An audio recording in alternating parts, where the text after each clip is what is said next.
चर्चा करेंगे।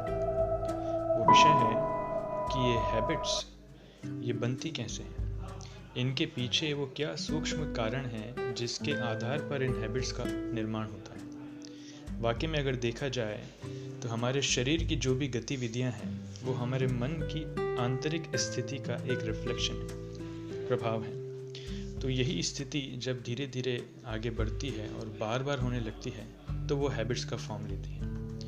तो ये मन की या चित्त की स्थिति कैसे प्रभावित होती है, इसके पीछे 4 मुख्य कारण हैं जो हैं कल्पना, वृत्ति, वासना और संस्कार। कल्पना मतलब हमारा सोच विचार, जो भी हम कल्पना करते हैं उन कल्पनाओं से धीरे धीरे वृत्ति बनती है। वृत्ति क्या है? वृत्ति is a thought wave in the mind, जिसे हम प्रवृत्ति भी कहते हैं।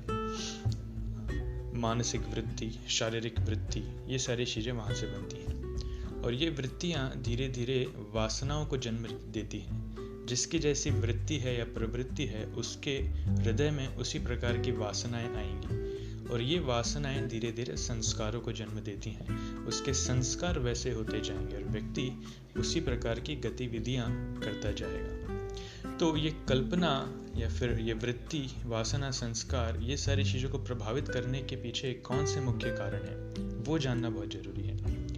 इसके पीछे जो सबसे मुख्य कारण है वो है संग।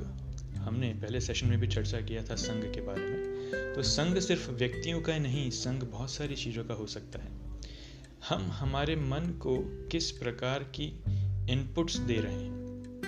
उदाहरण के रूप में हम किस प्रकार की किताबें पढ़ रहे हैं, हम किस प्रकार के वीडियोस या मूवीज ये सारी चीज़ें देख रहे हैं, हम किस प्रकार के म्यूज़िक सुन रहे हैं, हम किस प्रकार के मित्र हमने रख रखे हैं, किस प्रकार के फ्रेंड्स हमारे हैं, इत्यादि इत्यादि। ऐसे बहुत सारी चीज़ें हैं, व्यक्ति विशेष, वस्तुएं, जितनी चीज़ों का हम संग करते हैं, इन सारी चीज़ों का प्रभाव हमारे मन की गतिविधि पर पड़ता है, जिनसे हमारी वृत्ति बनती है, वासनाएं जन्म लेती हैं और संस्कार आते हैं।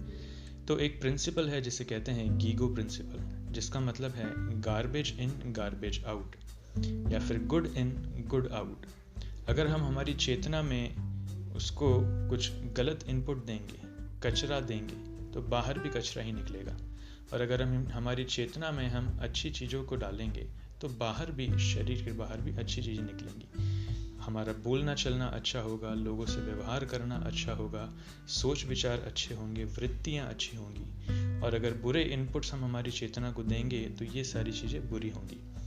इसलिए बहुत आवश्यक है कि हम ये देखें कि हमारा संग किस प्रकार का है, हमारे आसपास जो मित्र हैं या फिर जो दूसरे व्यक्ति हैं वो किस प्रकार के हैं। सभी अच्छे लोग हैं या फिर कुछ बुरे लोग ही हैं जो हमारी चेतना को प्रभावित करते हैं। हम किस प्रकार की किताबें पढ़ते हैं, क्या वो हमें इंस्पायर करने वाली हैं या फिर हमारे अंदर नकारात्मक ऊर्जा उत्पन्न करने वाली हैं। हम किस प्रकार की वीडियोस देखते हैं, हम किस प्रकार की म्यूजिक सुनते हैं, हम किन जगहों पर घूमने के लिए जाते हैं, हम किस प्रकार का आहार ग्रहण करते हैं। ऐसे बहुत सारी चीज़ें होती हैं। ये सारी चीज़ें ये धीरे धीरे स्क्रिप्ट्स बनाती हैं हमारे मन में, जिन्हें हम वृत्ति या संस्कार धीरे धीरे कहते हैं, स्टेजेस के अनुसार।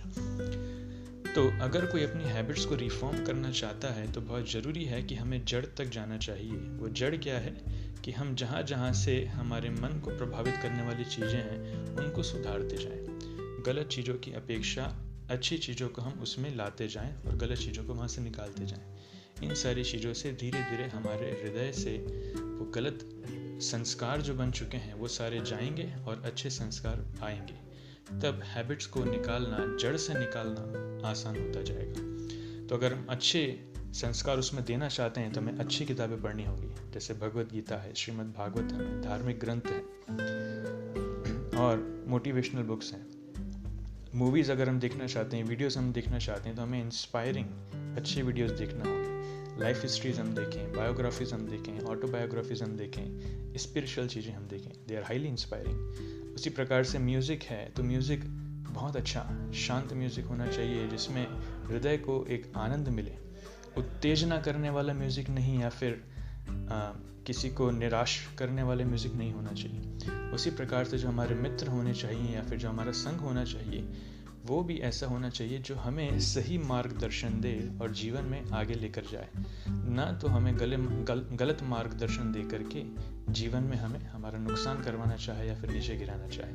तो इन सारी चीज़ों को चूज़ करना, इसको सिलेक्ट करना, इसका डिसीज़न हमारा है। तो इसमें हमें अपने संग के बारे में सोचना होगा, और हम जितना इस बारे में सोचेंगे, सही संग में रहेंगे, उतना हम अपने आप को लाभान्वित करेंगे।